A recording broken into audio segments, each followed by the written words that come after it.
Hello बच्चों। तो लिखते हैं आज हम 100 शब्द प्रति मिनट की गति से।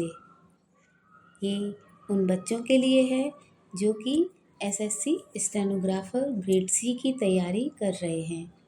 Best of luck. रेडी।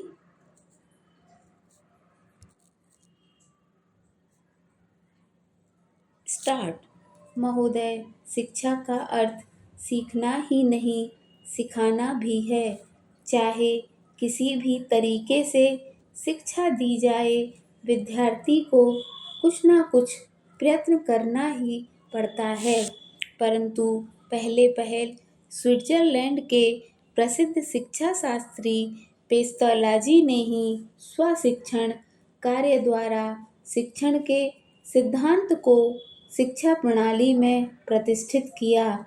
फिर भी अभी तक शिक्षालय और शिक्षक इस बात को अच्छी तरह नहीं समझ पाए हैं कि शिक्षा प्राप्ति का अर्थ विद्यार्थी को किताबें रटा देना नहीं, बल्कि उसमें स्वयं विद्या अध्ययन या शिक्षा का भाव पैदा करना है।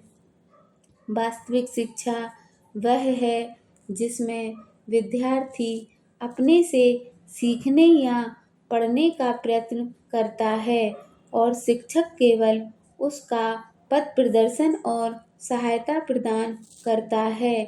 कार्य द्वारा शिक्षा देने का अर्थ यह नहीं है कि उसमें पुस्तकों का कोई स्थान ही नहीं।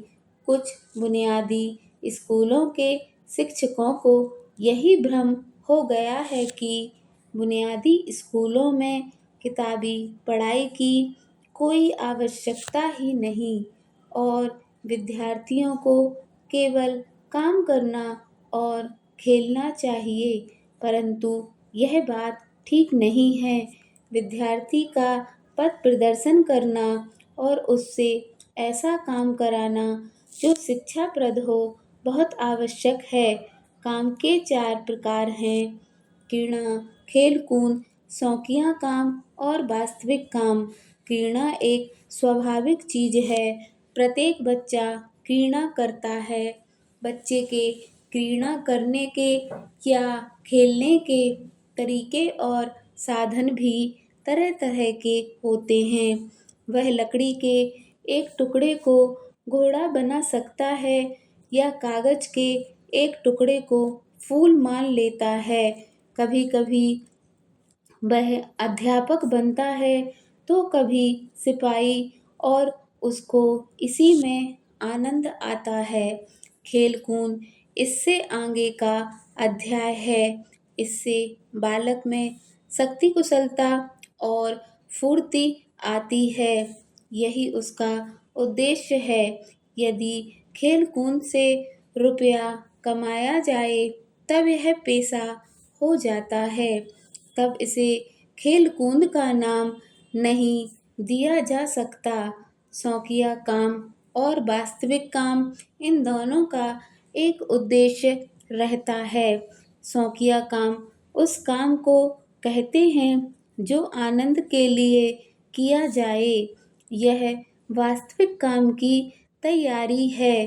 काम शिक्षा का सबसे महत्वपूर्ण साधन है, पर प्रत्येक काम शिक्षाप्रद नहीं होता। उसी काम को शिक्षाप्रद काम कहा जाता है जिससे बच्चे के मस्तिष्क का विकास हो और उसका चरित्र और व्यक्तित्व बने।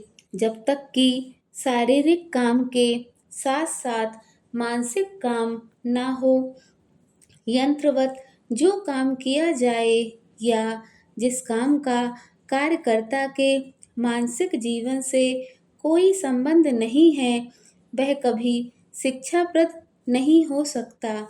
शिक्षाप्रद होने के लिए यह जरूरी है कि काम करने वाला अच्छी तरह समझे कि वह क्या काम कर रहा है और कैसे कर रहा है। शिक्षाप्रद काम के 4 अध्याय होते हैं। पहला, यह समझना कि क्या करना है। दूसरा, काम की योजना बनाना, अर्थात यह सोचना कि उसके लिए कौन से औजार चाहिए और उनको जुटाना और किस क्रम से काम किया जाए, इसे सोचना और तय करना।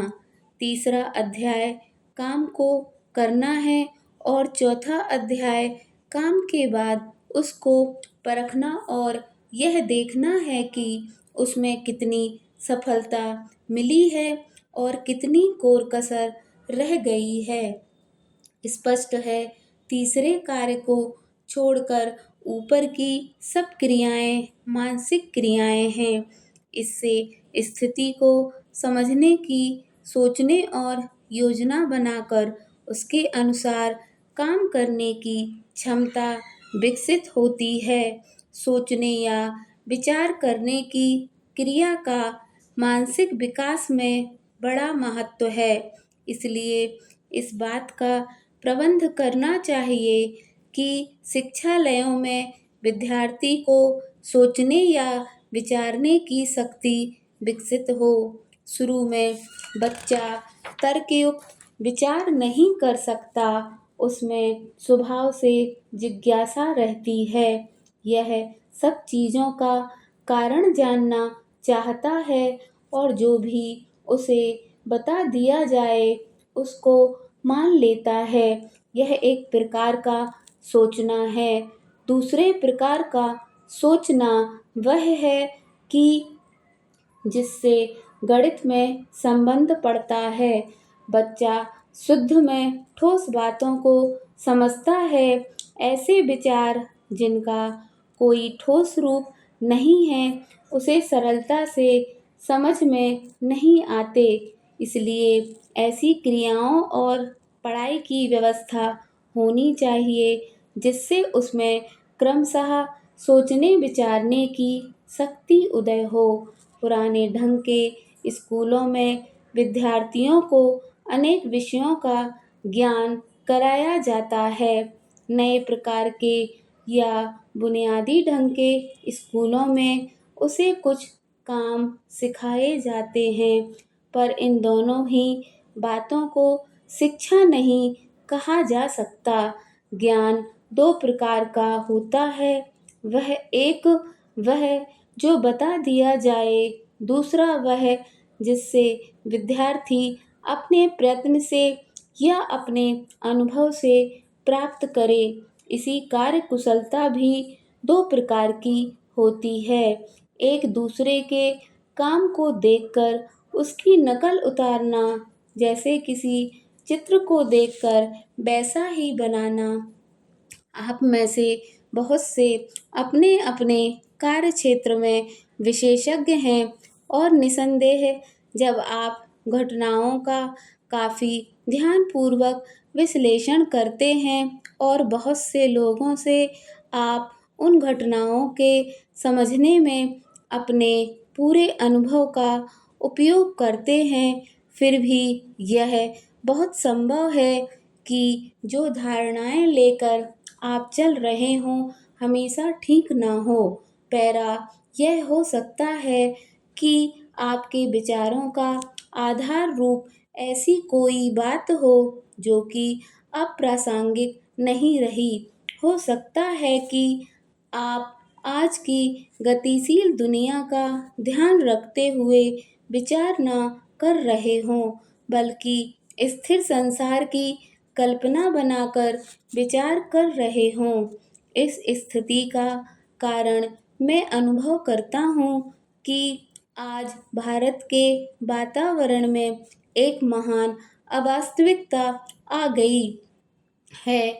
चाहे मैं आपसे बात कर रहा हूँ, चाहे श्रमिकों से, चाहे किसी और से। जब मैं यहाँ बैठा हुआ था तो आपके परिसंघ के एक सदस्य ने, जो कि कोई प्रस्ताव पेश कर रहे थे या उसका समर्थन कर रहे थे, व्यवहारिक दृष्टिकोण के बारे में कुछ कहा था। क्योंकि उद्योगपति और व्यवसायी व्यावहारिक होने का अवश्य ही गर्व करते हैं, राजनीतिज्ञ को व्यवहारिक होने की बात करते हैं, लेकिन जो बात मुझे आश्चर्य में डालती है वह यह है कि जिनका सर्वस्व व्यवहारिक होना ही है, उनके आसपास क्या हो रहा है उसके बारे में भी ये लोग कभी कभी अद्भुत रूप से विज्ञान रखते हैं। व्यवहारिक होने की उनकी कल्पना यह है कि संसार कभी बदलता नहीं। स्टॉप।